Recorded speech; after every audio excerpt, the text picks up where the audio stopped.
శ్రీ వరాహిదేవి ఆశీస్సులతో జ్యోతిష్యం చెప్పబడును. వాట్సాప్ ద్వారా పంపే మీ యొక్క పేరు, ఫోటో, హస్తరేఖలు చూసి పరిష్కారం చెప్పబడును. కుటుంబ సమస్యలు, ఆరోగ్య సమస్యలు, ప్రేమ సమస్యలు, ఆర్థిక సమస్యలు, గ్రహ దోషాలు, ఇంకా స్త్రీ పురుష వశీకరణ చేయబడును. మరి ఏ ఇతర సమస్యలకైనా పూర్తి పరిష్కారం చెప్పబడును. వశీకరణ స్పెషలిస్ట్ గురుస్వామి గారు. వెంటనే సంప్రదించండి. Cell number 9247720344. హలో అండి, అందరికీ నమస్తే. Welcome back to our channel Sunitha talks. అందరూ ఎలా ఉన్నారు? బాగున్నారు? నేను చాలా బాగున్నాను. మీ అందరూ ఎలా ఉన్నారు? ఏం చేస్తున్నారు? కామెంట్ చేయండి మర్చిపోకుండా. ఎగ్జాక్ట్లీ గైస్, వీడియో ఏంటి అనేది టైటిల్ చూశారు కదా. సో అండ్ ఫ్రెండ్స్, మీరు ఎవరైనా సరే నార్మల్గా మీ రిలేషన్షిప్లో ఎవరైనా కానీ మిమ్మల్ని వదిలేశారా, వద్దనుకున్నారా, లేకపోతే మోసం చేశారా, చీట్ చేశారా, బాధ పెట్టారా, ఏం చేశారు? ఏమైనా చేసి పోనివ్వండి. అలా ఎవరైనా పోతే నెక్స్ట్ మీరేం చేయాలి, వాళ్ళకి ఏం గుణపాఠం చెప్పాలి, నేను క్లియర్గా చెప్తాను ఈరోజు వీడియో చూడండి. మీకు ఏమాత్రం నచ్చినా కూడాను చిన్న లైక్ ఇచ్చేసేయండి. కొత్తగా వాచ్ చేసే వాళ్ళైతే సబ్స్క్రైబ్ కూడా చేసేసుకోండి. ప్లస్ నిజంగా చెప్తున్నాను, ఈ ప్రపంచంలో ప్రేమ బాధ పెట్టినంతగా మేబీ ఏది బాధ పెట్టదేమో, కానీ అయినా ఆ ప్రేమనే మనం ప్రేమిస్తూ ఉంటాము. అంటే రిలేషన్షిప్లో ఎప్పుడు చాలా హ్యాపీగా నా లైఫ్ ఉంది అనుకుంటే అది పొరపాటే. ఎప్పుడు లైఫ్ హ్యాపీగా ఉండదు. చాలా ఉంటాయి రిలేషన్షిప్లోకి వెళ్ళిన తర్వాత.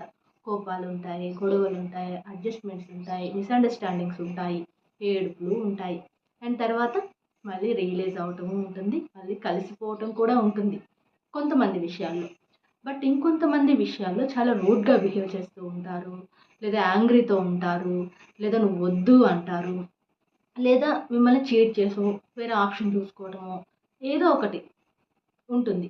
బట్ మిమ్మల్ని అలానే ఎవరైనా సరే కొంతకాలం మీతో చాలా మంచిగా ఉండి వదిలేసారు, వద్దనుకున్నారు, రీజన్ ఏదైనా కానీ మిమ్మల్ని వదిలేసిపోయారా, మీరు చాలా డిప్రెషన్లో ఉన్నారా, ఫ్రస్ట్రేట్ అయిపోతున్నారా, బాగా ఏం చేయాలని ఆలోచిస్తున్నారా, ఎలా అసలు ఇదంతా జరిగింది, ఎందుకు నేను ఇంత మంచిగా ఉంటున్నాను, ఎలా మోసం చేయాలనిపించింది, నేను ఇంత ప్రాణం పెట్టాను, నన్ను ఎలా బాధ పెట్టాలనిపించింది అని మీ అందరికీ అనిపిస్తూ ఉంటుంది.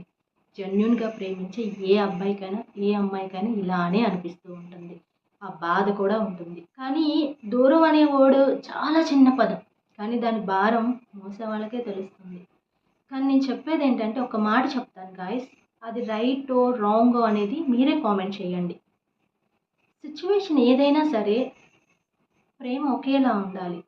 సిచ్యువేషన్ని బట్టి మారిపోయే ప్రేమ మీకు అవసరమా? కామెంట్ చేయండి. కానీ చెప్పేది ఏంటంటే, వాళ్ళు వద్దంటేనో అక్కర్లేదంటేనో అవసరం లేదు నువ్వు నాకు అంటే ఆర్గ్యూ చేయొద్దు, గొడవ పెంచుకోవద్దు, జస్ట్ కామ్గా ఉండండి. కానీ ఎందుకంటే ఆ టైంలోనే చాలామంది ఆర్గ్యుమెంట్స్ పెంచేసుకుంటూ ఉంటారు. ఎవరో ఒకరు ఆ టైంలో కొంచెం తగ్గాలి అనమాట. ఎవ్వరూ తగ్గకుండా మాట్లాడుకుంటే గొడవ చాలా పెద్దదైపోతుంది, రేజ్ అయిపోతుంది అనమాట. బట్ ఆ రేజ్ అయిన తర్వాత ఫైనల్లీ కట్ అయ్యే ఛాన్స్ కూడా ఉంటుంది. ఎందుకంటే ఆ మూమెంట్, ఆ కోపం వల్ల మనం ఏం మాట్లాడుతున్నాం అనేది కూడా అర్థం కాదు. కానీ ఆ తర్వాత మీరు ఒంటరిగా కూర్చొని ఆలోచించండి ఒక గంట. అయ్యో నేను తప్పుగా మాట్లాడేశాను, ఆ టైంలో నేను ఏం మాట్లాడుతున్నాను అనేది కూడా నాకు అర్థం కాలేదు, ఏదేదో మాట్లాడేశాను, తప్పు చేశాను అని మీరే రియలైజ్ అయిపోతారు. జెన్యూన్గా ఆలోచించే పర్సన్ అయితే ఖచ్చితంగా రియలైజ్ అవుతారు. కానీ ఎప్పుడైనా ఒక బంధం నాది, ఈ బంధం నా బాధ్యత అనుకుంటే చాలా బాగుంటుంది. కానీ అదే బంధం నాకు బరువు అనుకుంటే దూరమే పెరుగుతుంది అన్నమాట. కానీ నేను చెప్పేది ఆ సిచ్యువేషన్లో ఆర్గ్యుమెంట్స్ కొంచెం స్టాప్ చేసేసేయండి. సో అంటే ఎందుకు ఆర్గ్యూ చేస్తారంటే, ఇంకొంతమంది బంధాన్ని వదులుకోలేక, వదిలి ఉండలేక కొంతమంది ఆర్గ్యుమెంట్స్ చేస్తుంటారు. అది కూడా ఒక రకమైన ప్రేమే, కానీ అవతల వాళ్ళకి అది ప్రేమలా అనిపించదు. ఏదో ఆర్గ్యుమెంట్స్ చేస్తున్నారు నాతో, ఇంకేదో మాట్లాడుతున్నారని కొంతమందికి అనిపిస్తూ ఉంటుంది. కానీ ప్రేమను అర్థం చేసుకునే వాళ్ళకి ఆ కోపంలో ఏమన్నా కూడాను అది జస్ట్ కోపంలోనే అంటున్నారు, నిజానికి ఆ పర్సన్ అలాంటి పర్సన్ కాదు అనేది వాళ్ళ హార్ట్కి తెలుసు. నిజాయితీగా ప్రేమించే వాళ్ళకి ఖచ్చితంగా తెలుస్తుంది వాళ్ళ పార్ట్నర్ ఎలాంటి వాళ్ళు అనేది. కానీ వద్దన్న పోయే వాళ్ళ గురించి ఎందుకు ఆలోచిస్తున్నావు? ఎంతసేపు ఆలోచిస్తావు అలాంటి వాళ్ళ కోసం? నువ్వు ఎన్ని రోజులు తిండి తిప్పలు మానేసి ఏడుస్తూ కూర్చుంటే మాత్రం వాళ్ళ మనసు కరిగిపోతుందా? వాళ్ళు మీకోసం ఏమైనా పరిగెత్తుకుంటూ వచ్చేస్తారా?